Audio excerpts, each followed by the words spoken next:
I remember how the news folks started their broadcast that night. They said it was on July 17th, 2025, right at 2:30 in the afternoon, when 3 swings of a hammer completely destroyed a symbol that was 2 centuries old and sent a shockwave through the whole country.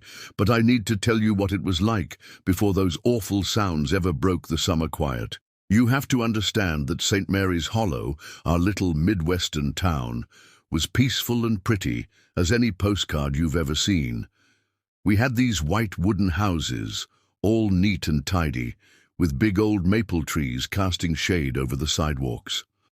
Down past Main Street, you could always hear the crack of a bat and kids cheering from the baseball field they call the Dusty Diamond. And right in the middle of everything was our town square, with its old fountain, the flagpole, and this marble statue everyone called Our Lady of Mercy.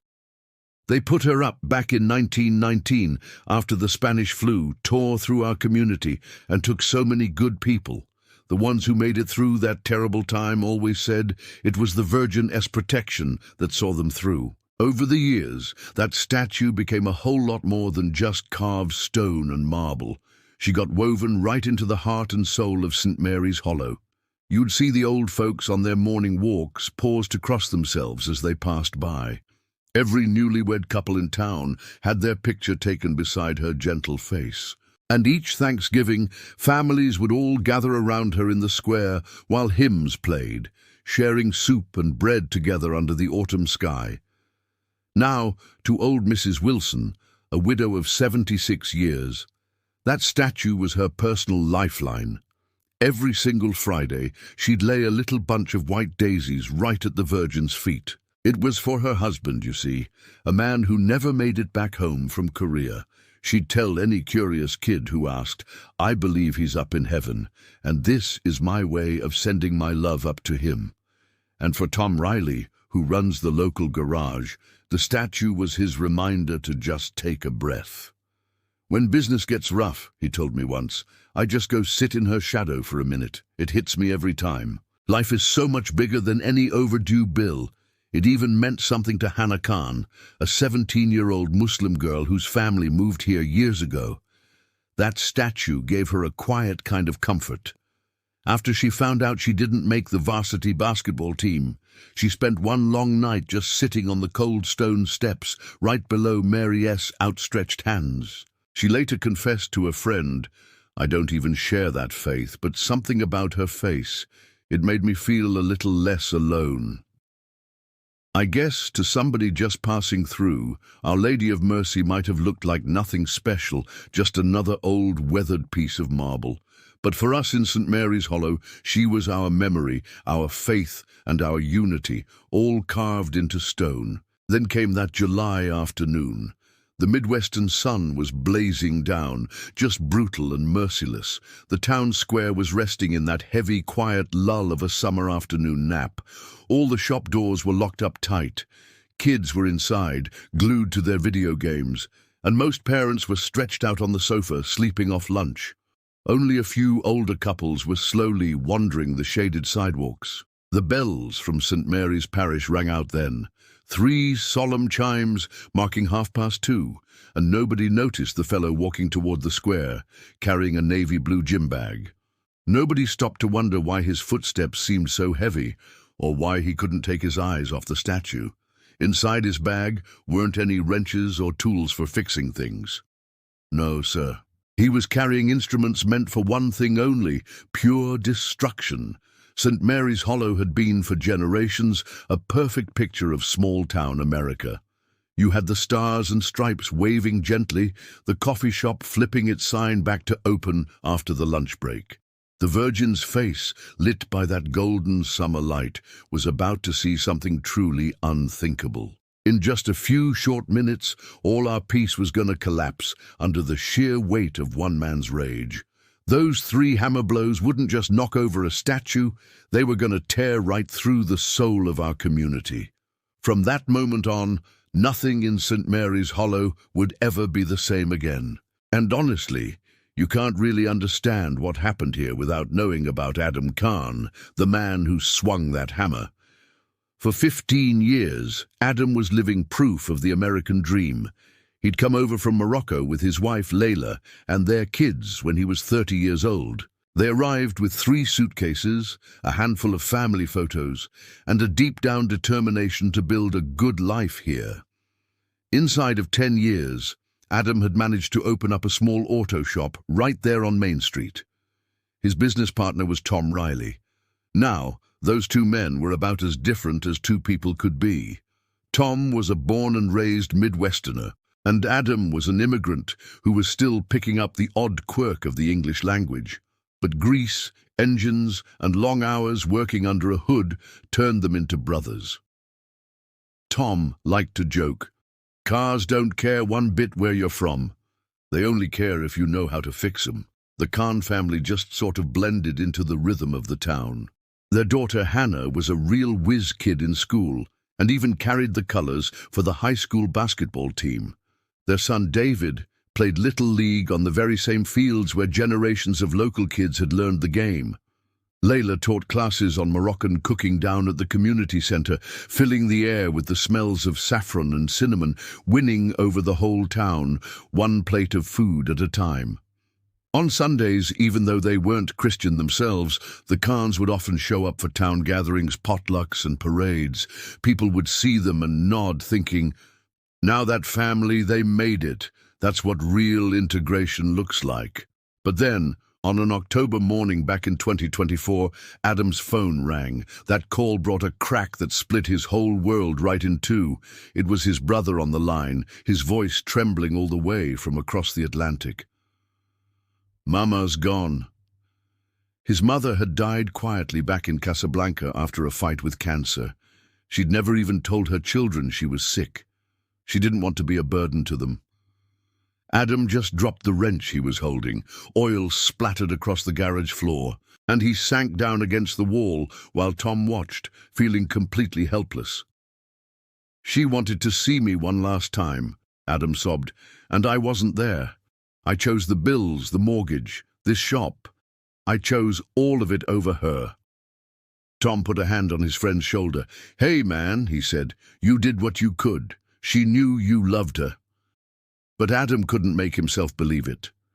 At the funeral over in Casablanca, his brother stood stiff and cold. Adam heard one whisper, just loud enough to reach him. "The American, the one who forgot where he came from." Adam bowed his head in shame, feeling like a foreigner in Morocco and all of a sudden like a foreigner back in America too. When he got back to St. Mary's Hollow, nothing looked the same to him anymore. The statue in the square, a silent neighbor he'd never given much thought to before, now seemed to stare at him with a kind of judgment.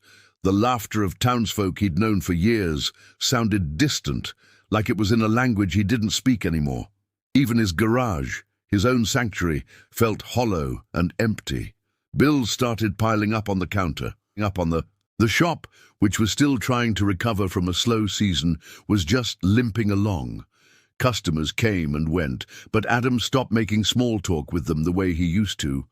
Layla was the first to notice the change. "My love," she'd whisper to him at dinner, "talk to me, please, tell me what's hurting you." But Adam would just push his food away and mutter, "You wouldn't understand." Hannah watched her dad retreat into this silence. Her once lively father was now glued to his phone late into the night. Little David started complaining that Dad never came to his baseball games anymore. And Tom, loyal as always, kept showing up at the shop with donuts and easy chatter, trying his best to break through the wall growing up around his friend. "You're here, but you're not here," Tom said one Friday morning, staring right at Adam across the grease-stained workbench. Adam just shrugged him off. The wound from that faraway funeral had started to bleed into every single corner of his life.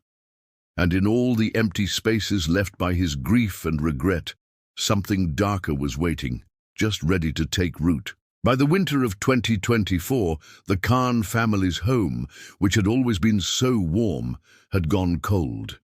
And it wasn't from the Midwestern snow piling up on the roof. It was from the silence that filled the rooms inside. Adam was spending more nights out in the garage than at the dinner table. When he did come inside, his eyes were locked on the glow of his phone, not on the faces of his wife and kids. At first, it seemed harmless enough. He'd watch news clips, follow soccer highlights, scroll through updates from family back overseas.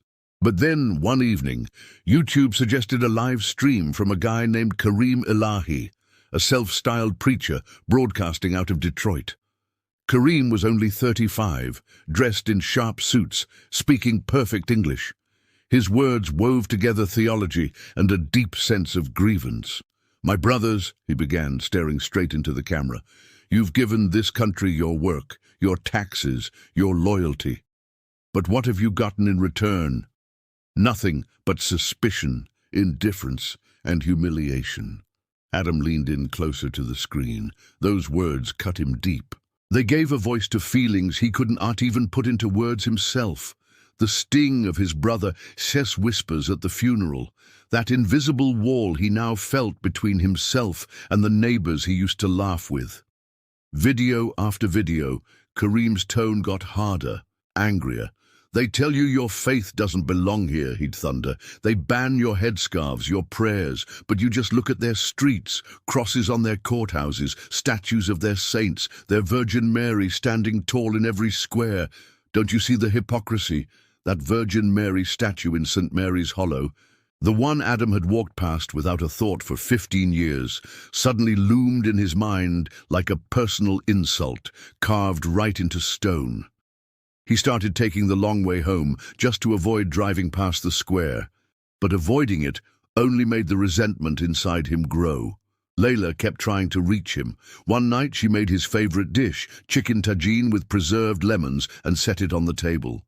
"Please," she said, her voice soft, "come eat with us. The kids miss hearing your voice." Adam barely even glanced up. "I'll eat later," he mumbled. Then he carried his phone out to the garage and shut the door.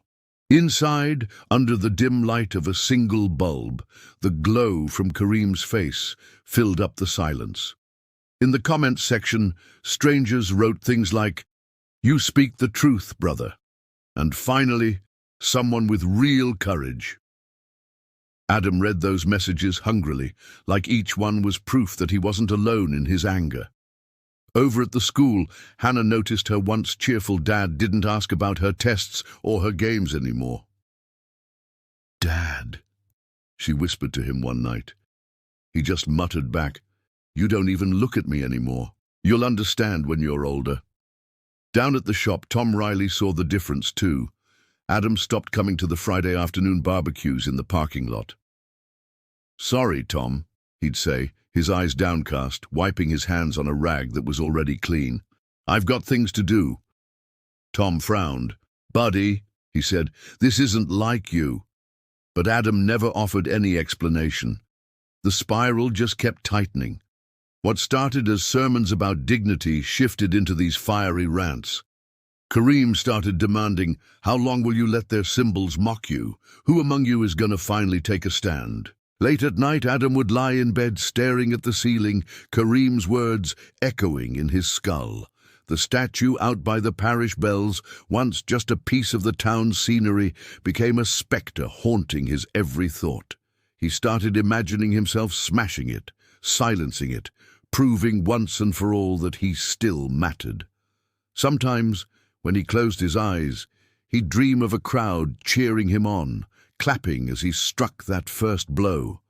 And when he'd wake up, sweaty and trembling, Layla would still be asleep beside him, completely unaware of the storm gathering in her husband's soul. Isolation had become the soil. Kareem's voice was the seed, and anger, all that unspoken, unhealed anger, was the water. There, in the shadows of St. Mary's Hollow, Adam Khan was changing into someone even he didn't recognize anymore. By the time early 2025 rolled around, the Khan household didn't feel much like a home anymore. It was just a house full of closed doors and questions nobody would answer.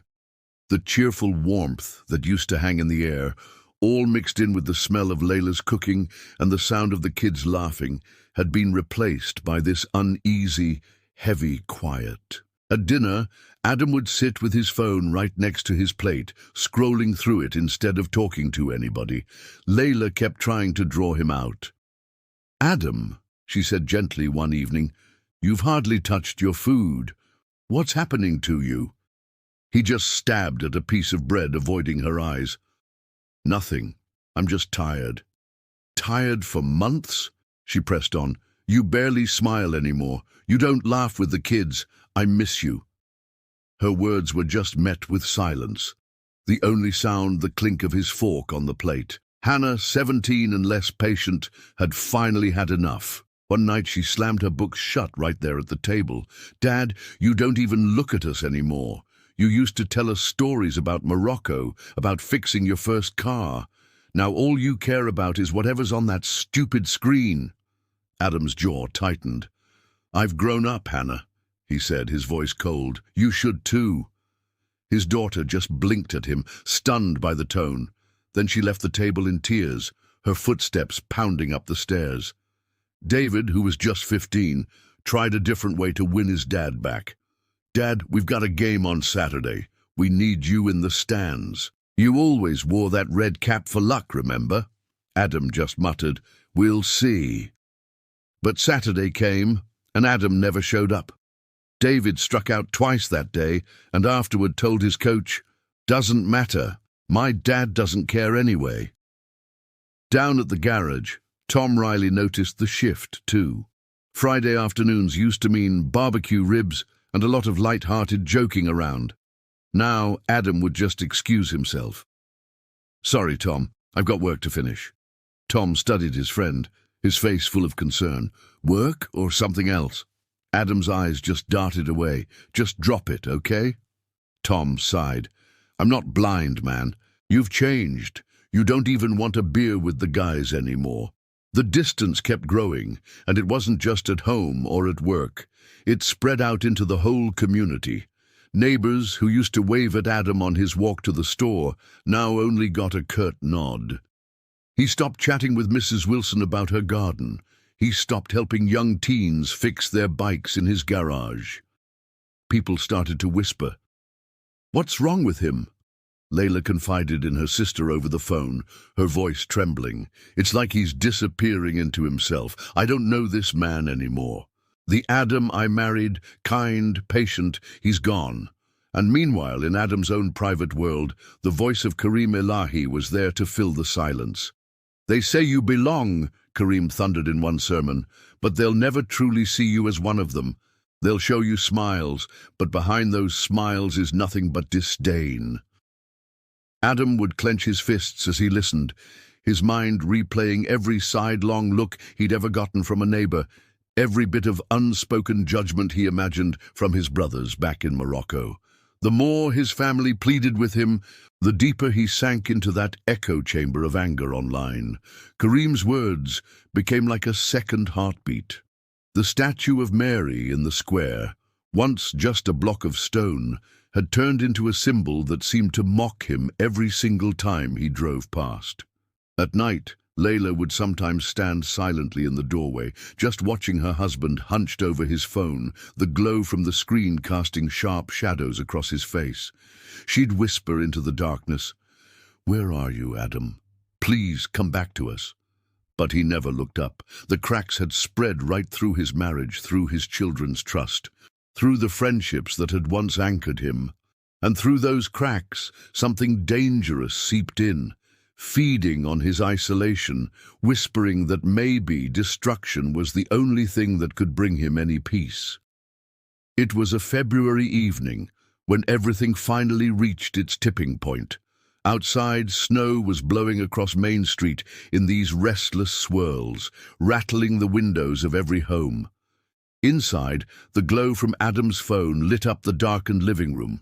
His family had all gone up to bed, but Adam sat rigid on the couch, his earbuds in, listening to the latest broadcast from Kareem Elahi.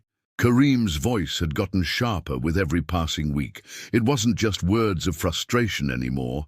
Now they were laced with a direct challenge. "My brothers," he declared, his eyes blazing into the camera, "how long will you allow yourselves to be mocked? Their crosses tower over your courthouses. Their saints stand in your streets, and you remain silent, invisible, powerless. Who among you will finally take a stand? Who among you has the courage to strike a blow that cannot be ignored? In the live chat next to the video, dozens of comments flooded in. Preach it, Kareem! We're with you! It's time to act! Adam stared at the scrolling words. One comment in particular caught his eye. A statue falls, and they'll finally notice us. His pulse started to quicken. He could see it perfectly in his mind's eye. The Virgin Mary statue in our square, no longer standing proud but lying there on the ground, shattered. A symbol of his rage, finally made visible. For weeks he'd tried to ignore that thought, but tonight it came back with a crushing force. Upstairs, Layla stirred in her sleep. She reached for the space beside her in the bed and found it empty. Again, pulling on her robe, she came downstairs and found Adam hunched forward, his eyes locked on that screen. "Adam," she whispered, "it's after midnight. Come to bed." He tugged the earbuds out. "Go on without me," he muttered. Her voice started to quiver. "What are you listening to every night? Please, talk to me." "I said go to bed, Layla," he snapped, much louder than he intended. She froze for a second, then turned and went quietly back up the stairs. He could see the tears glistening in her eyes before she turned away. The next morning at school, Hannah noticed the change in her father's eyes right away. They were red-rimmed and restless, like he hadn't slept at all. "Dad," she said, choosing her words carefully, "whatever's going on, you don't have to carry it alone." Adam forced a weak smile, kissed her forehead and whispered, "Some things you'll never understand." That night, when the house was silent again, Adam tossed and turned in bed, unable to sleep. The preacher's words echoed in his skull. "Who will take a stand?" He got up, paced the floor, then went and stood by the bedroom window. The town square was just 2 blocks away. Under the moonlight, the Virgin Mary's figure had a faint gleam to it, like it was glowing in quiet defiance. "She mocks me," Adam muttered to himself. "She dares me to act." Visions collided in his mind. His mother's coffin back in Casablanca, his brother's accusing stares, the statue's serene face looking down at him every time he drove past. A raw rage surged through him like a fever. He pressed his forehead hard against the cold glass of the window. Layla slept peacefully behind him, her breath steady and soft. Adam whispered to her sleeping form, "Forgive me. Forgive me for what I have to do." Back at the garage the next day, Tom Riley noticed Adam just staring blankly at a car engine, a wrench in his hand but not moving a muscle. "Earth to Adam," Tom said, trying to lighten the mood. "You've been staring at that carburetor for 10 minutes straight." Adam blinked and shook his head. "Just tired," he muttered.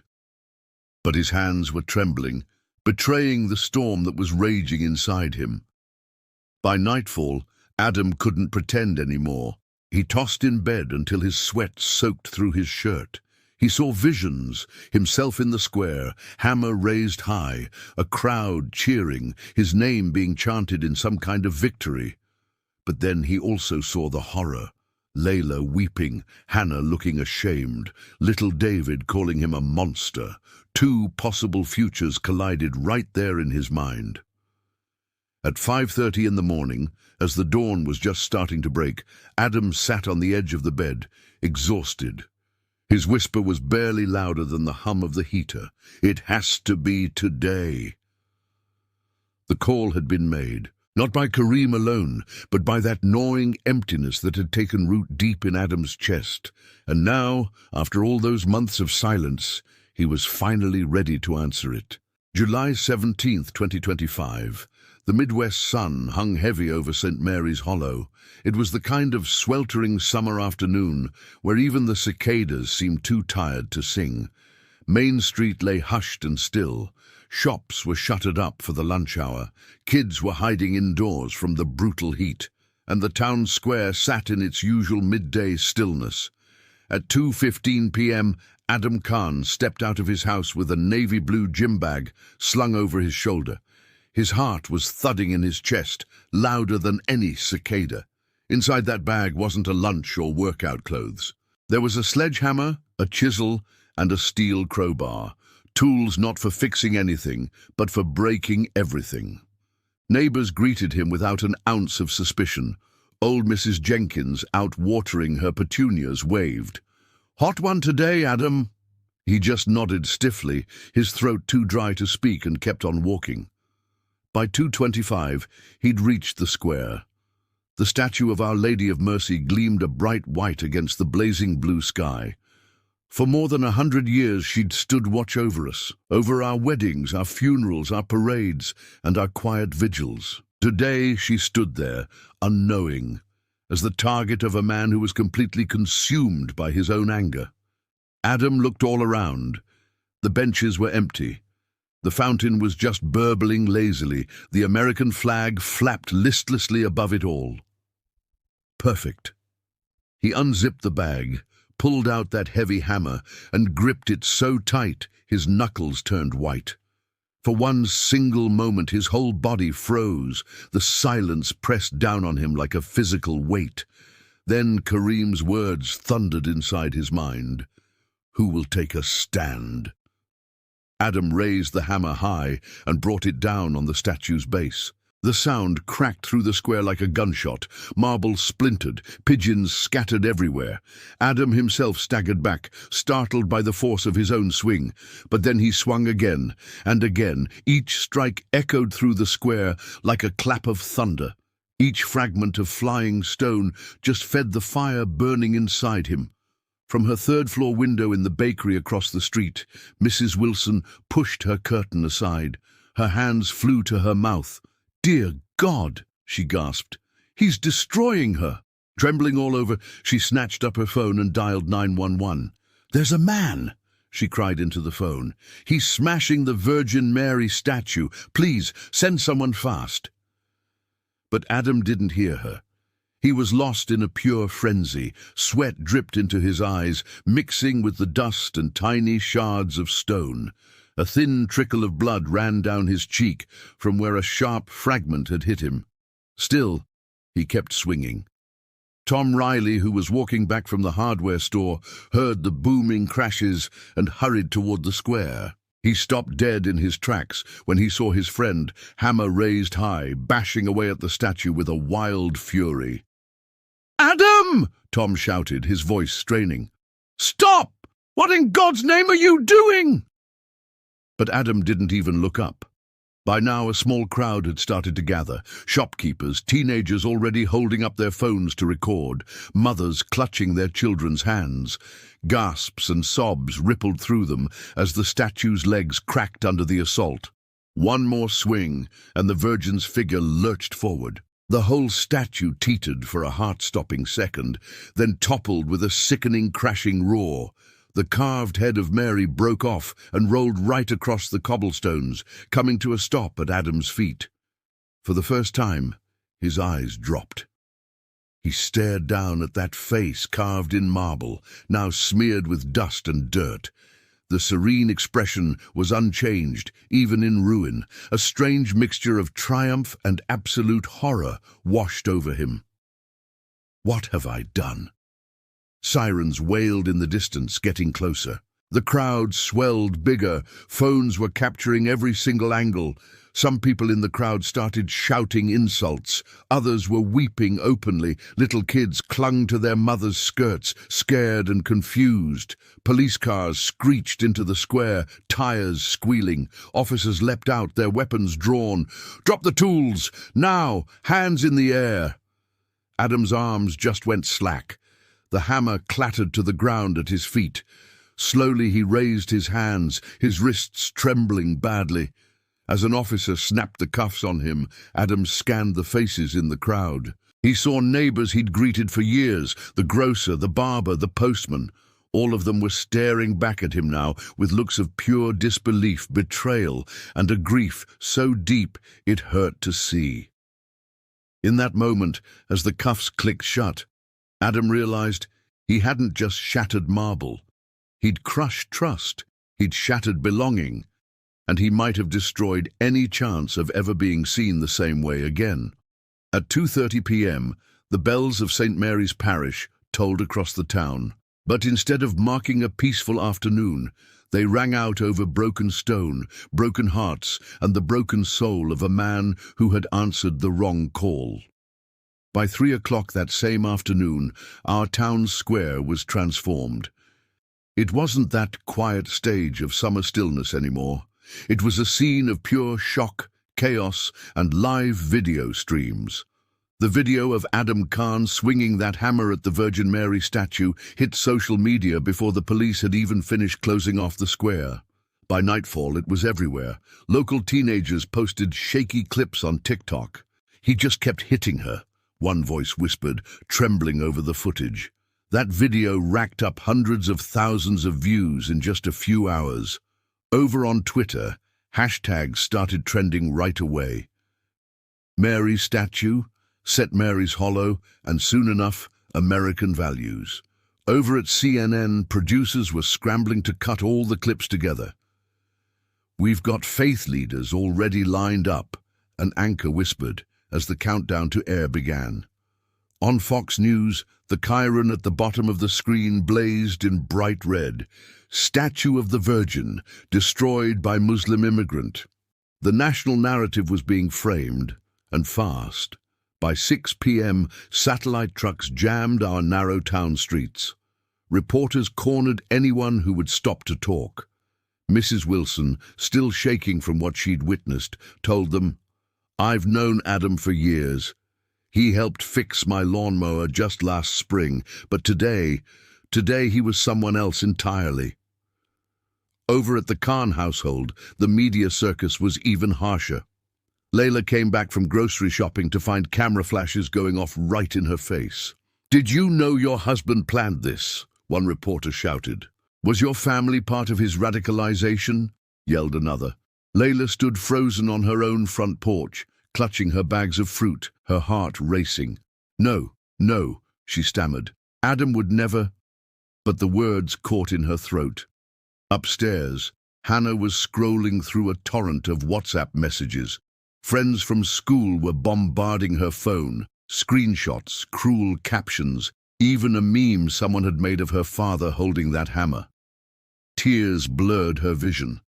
She locked herself in the bathroom and got sick, the sound of laughter from some viral video echoing in her ears. Down at the garage, Tom Riley faced his own reckoning. Customers stormed in, demanding refunds, accusing him of covering for a terrorist. A longtime client slammed her keys down on the counter. "How could you partner with someone like that?" Tom's jaw tightened as he forced himself to reply.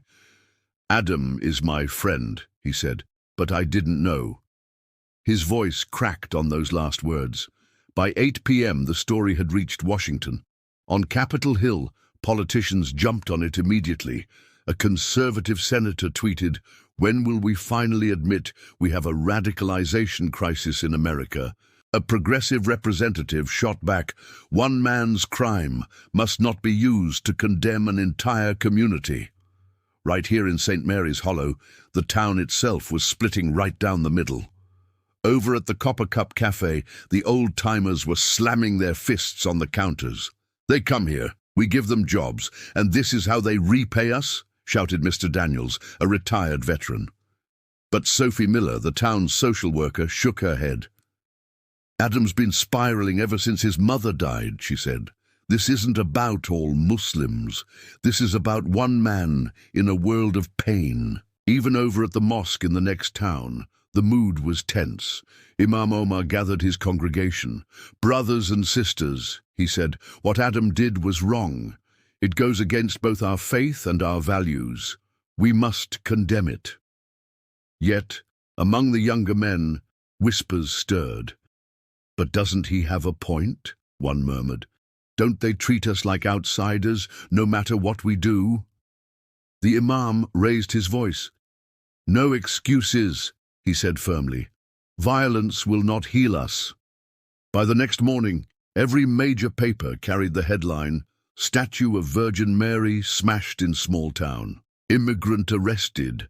Talk shows were already debating whether Adam represented some broader threat or if he was just one broken, lonely man. Meanwhile, our square remained sealed off behind police tape. Fragments of marble were scattered all across the cobblestones. People started coming by to lay flowers at the rubble. Some prayed quietly. Others shouted in anger. Little kids asked their parents, "Why isn't the lady there anymore?" For St. Mary's Hollow, the act of one man had become more than just vandalism. It was now a national symbol, something for politicians, pundits, and total strangers across America to use to fight their own battles. And for Adam's family, it was a wound that just would not stop bleeding. By the second day after the statue fell, St. Mary's Hollow felt like a town under siege. News vans were lined up down our streets. Commentators on every channel were arguing about what it all meant. Protest signs seemed to sprout up like weeds. Some demanded justice, others demanded exile. For a lot of us, it felt like the very soul of our town had been shattered right alongside all that marble. But then, against that storm, you started to hear small voices of hope beginning to rise. The first one came from a place nobody expected. Sister Margaret. She's an 82-year-old nun who gets around with a cane but has a spine still straight as an oak tree. She's lived in the parish convent since the 1960s, taught catechism to generations of kids. On Sunday morning, she walked slowly into the town square, right where all the cameras were clustered. Her voice was raspy but firm. "I knew Adam Khan," she declared to anyone who would listen. "He carried food boxes with me for the elderly. He fixed our parish van for free more than once. This man was no monster. He was a neighbor, a helper, a friend. He lost his way, yes, but we cannot lose ours by forgetting his humanity." A gasp rippled through the crowd around her. Some folks shouted back, "He destroyed Our Lady," but Sister Margaret just held up a wrinkled hand. "The statue may be broken," she said, "but our hearts do not have to be. If Mary herself were here, she would weep, but she would also forgive."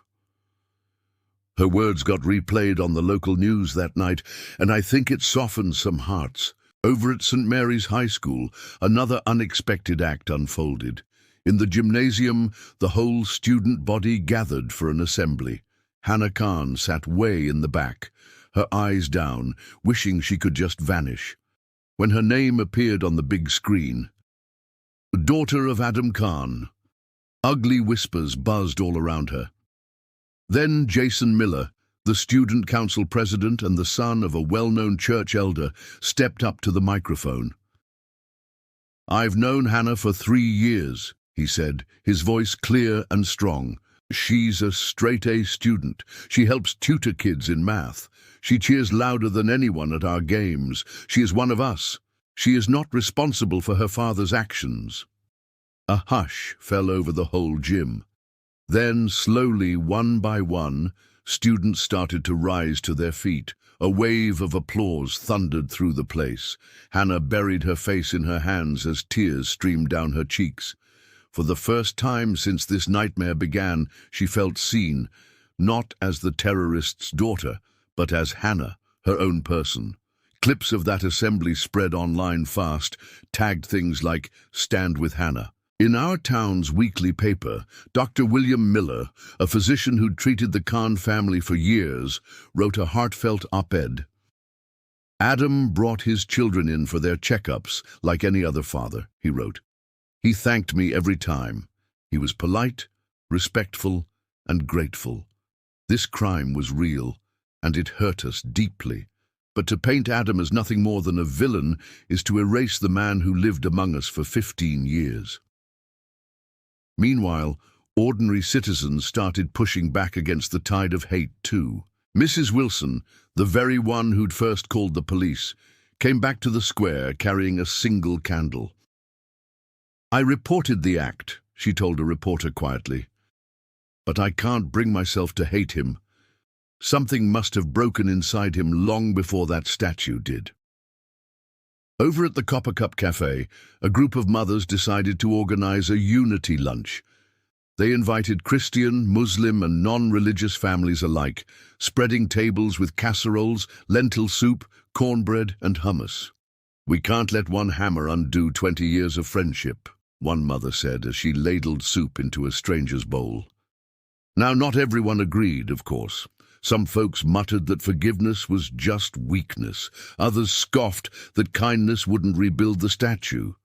But for those of us who gathered candles, wrote op-eds, or stood up in a gymnasium, it wasn't about condoning the act. It was about refusing to let hatred be the only story that got told.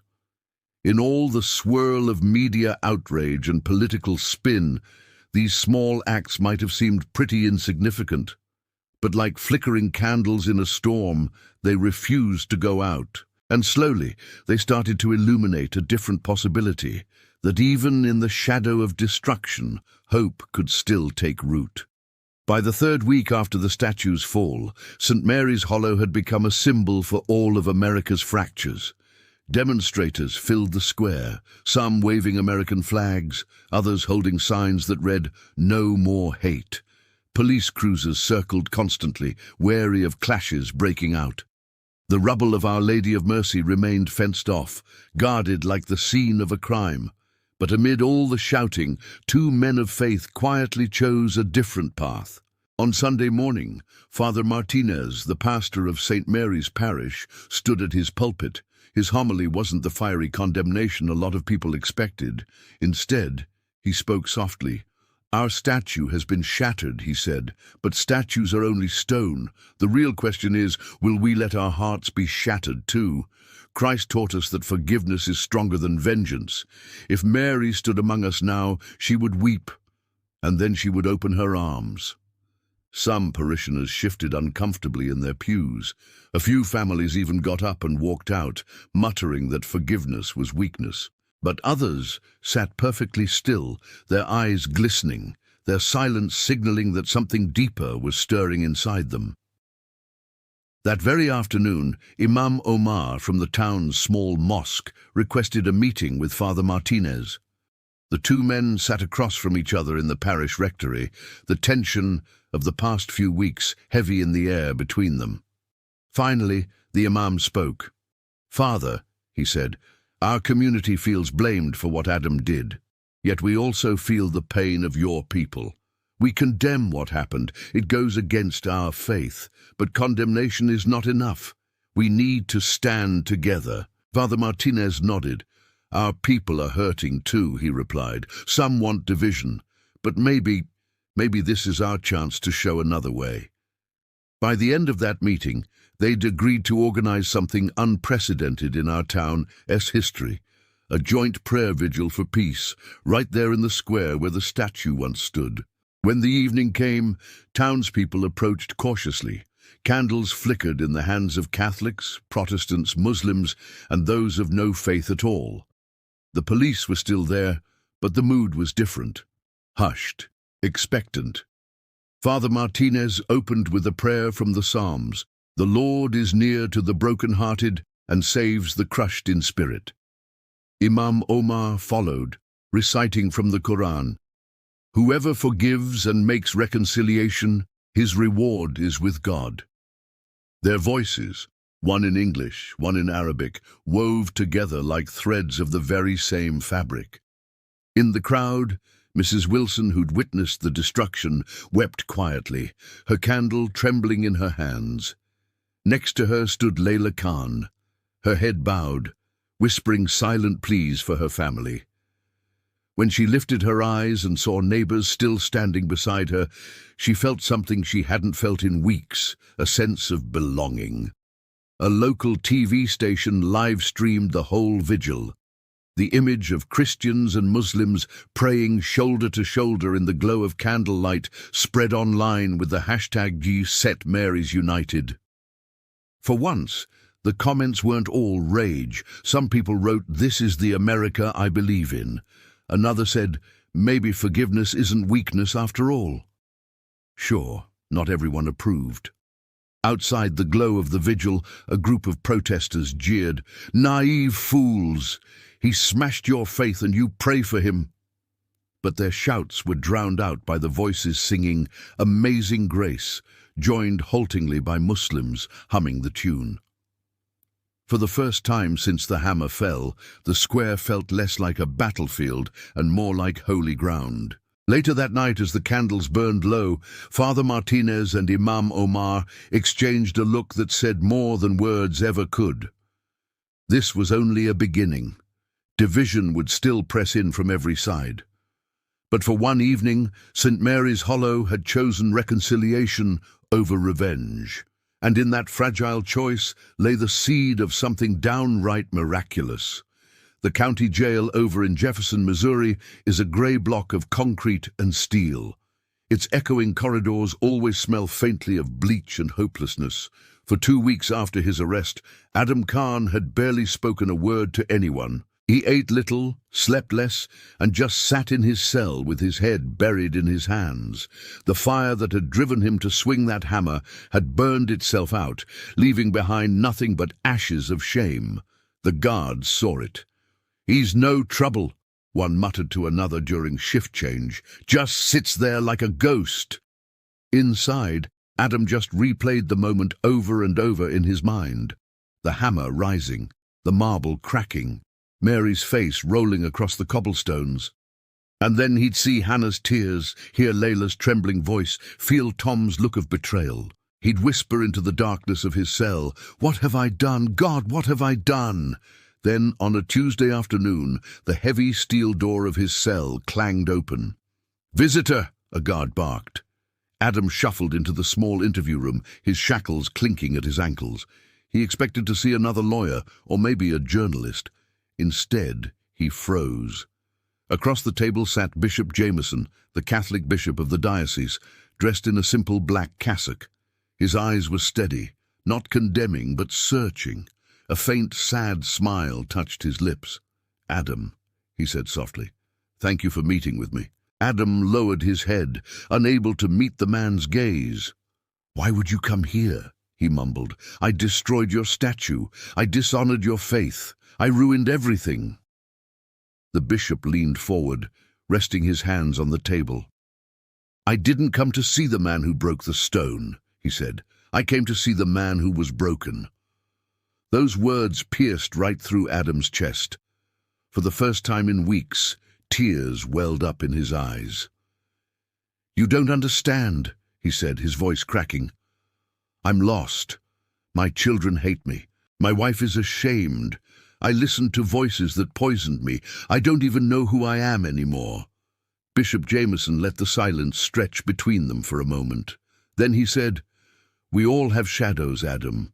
But shadows do not erase the light. You were deceived by lies that prey on pain, but you are so much more than your worst moment." Adam trembled. "How can you say that? I smashed what was sacred to you." The bishop's voice remained calm. "A statue is only stone," he said. "What is sacred is your soul, your repentance, your love for your family. That is what God sees." Adam broke down then, his sobs echoing off the cold cinder-block walls. He admitted everything, the grief over his mother, the resentment he'd let fester, the countless nights lost in Kareem's videos. "He told me I'd finally matter if I acted," Adam cried. "But now all I've done is destroy everything that ever mattered to me." The bishop reached across the table and rested a hand on Adam's trembling fist. "You are not beyond mercy," he said. "Christ forgave those who nailed him to the cross. Do you think he cannot forgive you? The Virgin, whose face you shattered, would not curse you. She would pray for you." Adam's sobs slowly began to subside. For the first time, a strange stillness filled his chest, like a cool breeze cutting through the suffocating heat of that July day. He whispered, "Mercy, I don't deserve it." "No one does," the bishop said gently. "That is why it is called grace." When the guard returned, Adam wiped his eyes, but the weight on his shoulders felt a little lighter. Before leaving, Bishop Jameson stood, raised his hand, and blessed him. "May God give you the strength to repair what can be repaired," he said, "and the courage to forgive yourself." That night, alone in his cell, Adam opened the Quran the prison chaplain had given him. His eyes fell on a verse he had long ignored. "Indeed, Allah loves those who repent and purify themselves." He closed the book, pressing it to his chest. For the first time since the statue fell, he whispered not in rage, but in prayer. "God, have mercy on me. Help me find the way back." In that silent cell, a miracle had begun. Not the kind they capture with cameras or carve in stone, but the quiet, humble rebirth of a broken man's heart. News of the bishop's visit spread through our town quickly. Some folks scoffed. Why waste mercy on a man who destroyed Our Lady? But others, they found themselves pausing. If the bishop himself could sit across from Adam Khan and offer forgiveness, then maybe our town could take one small step toward healing too. Soon, the conversation started to shift from what was lost to what might be rebuilt. The parish council proposed a fund to restore the statue. They expected a modest response, a few $1,000s at most. But within just 6 weeks, donations poured in from all across Missouri and then from all over the country. Checks arrived with notes scrawled in shaky handwriting, "For reconciliation, for my grandchildren to see hope." Even kids mailed in their pocket money, wrapped up in envelopes. By the end of the summer, the fund had swelled past $150,000, triple what it would cost to just rebuild. The council voted to do something different. Not a replica of the old Virgin Mary, but a new piece of art that would speak to the wound and the healing of St. Mary's Hollow. They reached out to Kareem Boyd, a renowned sculptor of Arab-American descent, known for blending classical stonework with modern symbolism. When he visited the rubble, Kareem crouched down, lifting a fragment of Mary's robe. "This town doesn't just need a statue," he said. "It needs a story of reconciliation carved into stone." The design he proposed stunned the council. 2 women, one in the flowing robes of traditional European Catholic art, the other in a simple headscarf, standing side by side, their arms outstretched, sheltering a small child between them. On the pedestal, an inscription in both English and Arabic, "To all who choose love over hate." The decision sparked debate, sure. Some folks wanted only Mary restored exactly as she was, but others, remembering Sister Margaret's words, saw the power in embracing something new. "It's risky," Father Martinez admitted, "but perhaps risk is what healing looks like." Meanwhile, Adam, still behind bars, heard the news from his lawyer. His head dropped into his hands. "They're building something beautiful out of the mess I made," he said, "and I can't help. I can't even stand beside them." But the bishop's words echoed in his mind, "Repair what can be repaired." So Adam began with what he could. In prison, he volunteered in the workshop, teaching young inmates how to repair small engines. "Cars don't care what you've done," he told them. "If you know how to fix them, they'll run for you." Slowly, other prisoners began to gather around him, some to learn, others just to listen. He also wrote letters to Layla, to Hannah and David, to Tom Riley. They weren't excuses, just apologies. "I betrayed the trust of this town," he wrote. "I betrayed you. I don't ask you to forget, only to let me prove I can still change." Tom read his letter in the quiet of the garage one evening.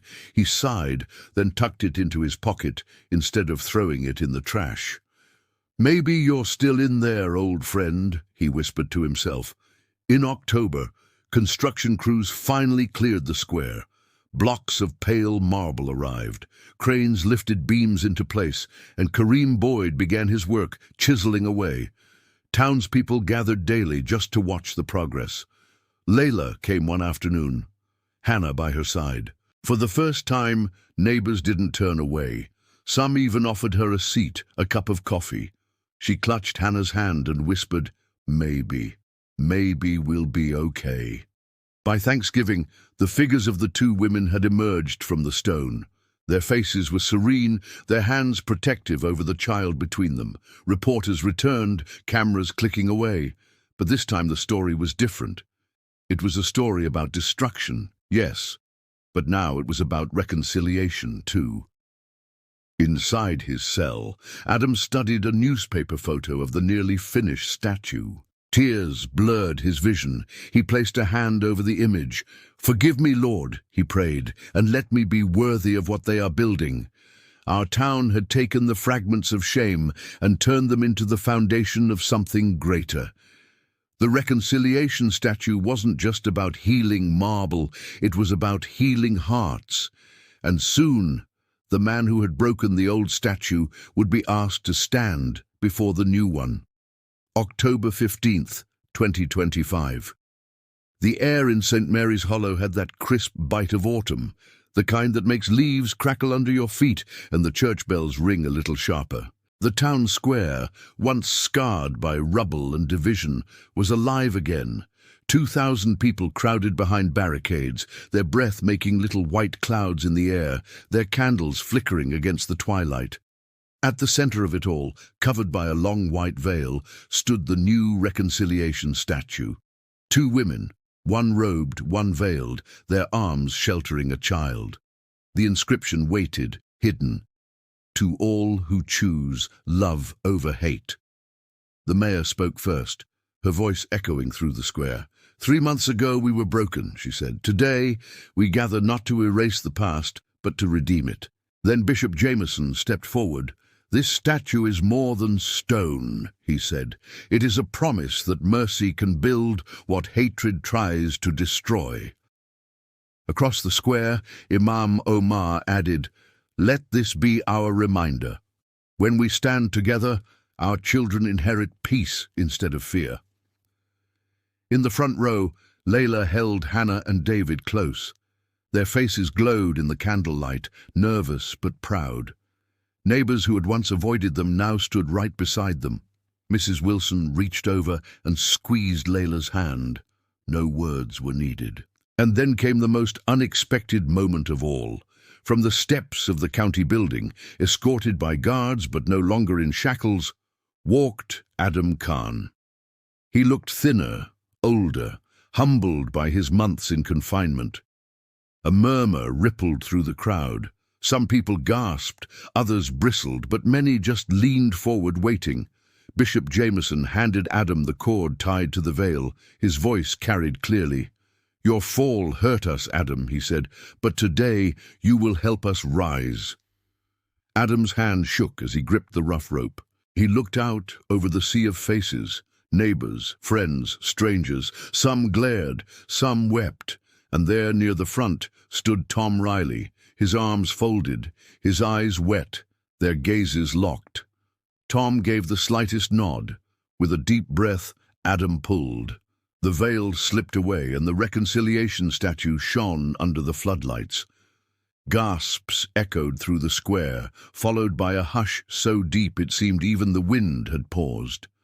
The two women of stone stood serene, the child between them safe in their embrace. In that moment, St. Mary's Hollow saw not division, but unity, carved in marble. Adam's voice cracked as he stepped to the microphone. "I have no right to ask for your forgiveness," he said. "I destroyed something sacred to you. I destroyed trust. But you built something more sacred than what I broke. You built reconciliation. You built hope. I don't deserve to stand here, yet you allow me. And for that, I will spend the rest of my life trying to be worthy." Tears streamed down his face as he pressed his hand to the statue's base. "Forgive me," he whispered, his voice breaking, "and help me walk this new road." The crowd, silent at first, then erupted into applause. Some people cried openly, others clasped hands across divides that had seemed unbridgeable only weeks before. A chant began, soft but growing. "Together, together." 1 year later, St. Mary's Hollow was known not for the destruction, but for the rebirth. Schools taught our story as a lesson in mercy. Pilgrims traveled to see the statue, not as tourists, but as witnesses to what forgiveness can build. Hannah, now a college freshman studying medicine, told a reporter, "My dad's worst moment became our community's turning point. He fell so far, but in his fall, we all found something higher. And Adam himself? He spends his days speaking in schools and community centers, warning against the voices of hate. Don't let anger steal your soul," he tells teenagers. "Don't let someone else's poison guide your hand." The hammer that once destroyed a statue had become the chisel that carved a new identity for our town. St. Mary's Hollow, once broken, now stands as a beacon of mercy. And in the quiet of the square, when the candles burn low and the crowd disperses, the stone mothers still stand, their arms open, the child between them safe. A permanent reminder that love can and will rise from the ruins. And so, from the rubble of a shattered statue, we discovered something far greater than stone. We discovered that forgiveness is not weakness, but the strongest act of all. A man who once raised a hammer in anger now bows his head in humility. A community once divided by fear now stands together in hope. What was meant to destroy became the very seed of reconciliation. Stories like this remind us that even in our darkest hours, grace is still possible. Mercy can reach the most broken heart, and unity can rise from ruins. We live in a world where anger is loud, but love, when chosen, can echo so much louder. If this story touched you, let it stay with you. Let it change the way you see your neighbor, the way you forgive, the way you hope. And if you believe that more people need to hear that forgiveness is stronger than hate, then help us spread it. Please like this video, subscribe to our channel, and share it with someone who needs a reminder that mercy is real. Together we can make grace go viral.